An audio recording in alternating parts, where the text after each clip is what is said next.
West Indies Bangladesh প্রথম টি-20-তে হারা যেতে আপনি বাদ দেন, শেষ 10 ওভারে যখন বাংলাদেশের 100 কিছু বেশি রান দরকার তাওহিদ হৃদয় এবং তানজিম সাকিব উইকেটে, আপনি কি এটা একবারের জন্য বিশ্বাস করেছিলেন যে তারা আসলে ম্যাচটা জেতাতে পারবেন? আপনি কি বিশ্বাস করেছিলেন? সেটা সম্পূর্ণ আপনার ব্যাপার। আমি একবারের জন্য বিশ্বাস করিনি, কোনো কারণ নাই। যারা অপোনেন্ট কিভাবে ব্যাট করলো সেটা দেখেও বুঝলো না, শিখলো না, তাদের কাছ থেকে কোনো কিছু আশা করার আসলে নাই। ওয়েস্ট ইন্ডিয়ানরা আপনাদের চেয়ে কম পাওয়ার হিটার, তারাও কিন্তু প্রথম 10 ওভার রয়ে সয়ে খেলেছে, বুঝে শুনে ব্যাট করেছে। উল্টা পাল্টা কাট শট পুল শট খেলে আমি বিগ হিটার দেখাইতে চায় নাই। তারা ওয়েট করছে সুযোগের জন্য, সময়ের জন্য, বোলার টার্গেট করে মারছে। এই আলোচনাটা জরুরি। বাংলাদেশ হেরে গেছে, সেটা ঠিক আছে, হারতেই পারে, বাজেভাবে হেরেছে। মিডল অর্ডার বাজেভাবে কলাপস করেছে। আবারও সেই পুরনো ঘটনাটা আমি আগেও বলেছি, টি-20 হোক ওয়ানডে, বাংলাদেশের মিডল অর্ডার কলাপস করছে।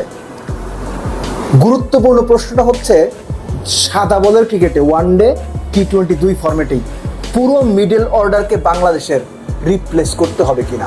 মিডল অর্ডার রিপ্লেস করতে হোক বা না হোক, বাংলাদেশ যেভাবে মিডল অর্ডারের ব্যর্থতায় ঢুকছে এটা অ্যালার্মিং।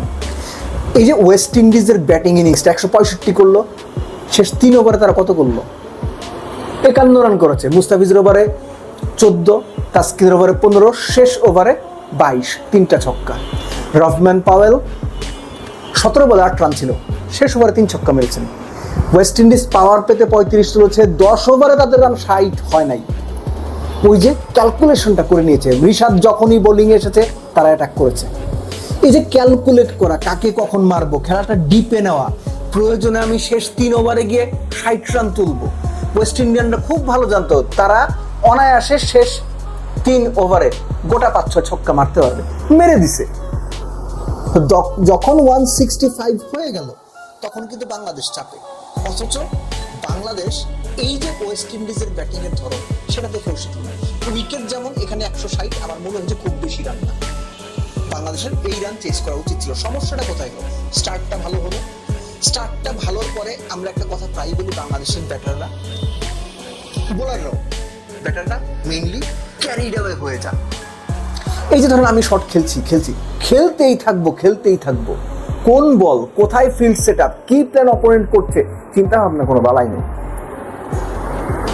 তামিম এত সুন্দর স্টার্ট করার পরেও মিস টাইমিং আউট হলেন। ক্যাচটা ভালো ছিল, সাইড আপনি দেখলেন আপনার ক্যাপ্টেন ইনডিসিশনে যদি আউট হয়েছে, আপনার সুইপ শট ওই মুহূর্তে আমি জানি না দরকার ছিল। শামীম হোসেন পাটোয়ারি ওটা পুল করার ওই লেন্থের বলই না ভাই, আপনি পুল খেলে বসেন। ওই যে আমি পাওয়ার হিটার দেখাবো, দলের জায়গা আপনার এখন বড়বড় হয়ে গেল। নুরুল হাসান সোহান কাট খেলেন ভালো কথা, কিন্তু কখন কোন পরিস্থিতিতে খেলছেন? আপনার 4 উইকেট চলে গেছে, পাওয়ার প্লের মধ্যে আপনার 40-42 চলতে 4 উইকেট নাই। এত প্রেশারের মধ্যে আপনার কি বেশি শর্টস খেলা প্রয়োজন?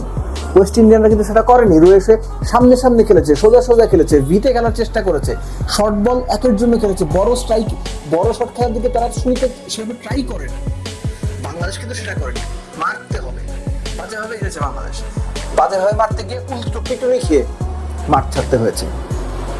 আমি আবারও বলছি, ম্যাচ হেরে গেছে, এটা নিয়ে কোনো অসুবিধা নাই, ম্যাচ হারতেই পারে, কিন্তু বাংলাদেশের মিডল অর্ডার স্পেশালি 3-4-5-6 না, 4-5-6 কিংবা 4-5-6-7 পর্যন্ত এরা যেভাবে কলাপস করছে, একদম নাম ধরে যদি বলি আমি, তাওহিদ হৃদয়, জাকের আলী অনিক, নুরুল হাসান সোহান, শামীম হোসেন পাটোয়ারি, এই যে 4 জনের নাম আমি বললাম, এই 4 জন যেভাবে ফেল করছেন দিনের পর দিন, 10 ম্যাচ খেললে এরা 8 ম্যাচে ফেল করে।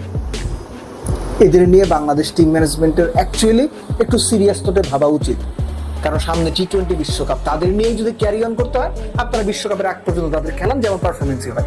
যদি মনে করেন তাদের বিশ্বকাপের আগে রিপ্লেস করার সুযোগ আছে, বা তাদের জায়গায় অন্যদের বাজিয়ে দেওয়ার সাহসটা বা রিস্কটা বা চ্যালেঞ্জটা আপনারা নিতে চান, চিন্তা করে দেখতে পারেন।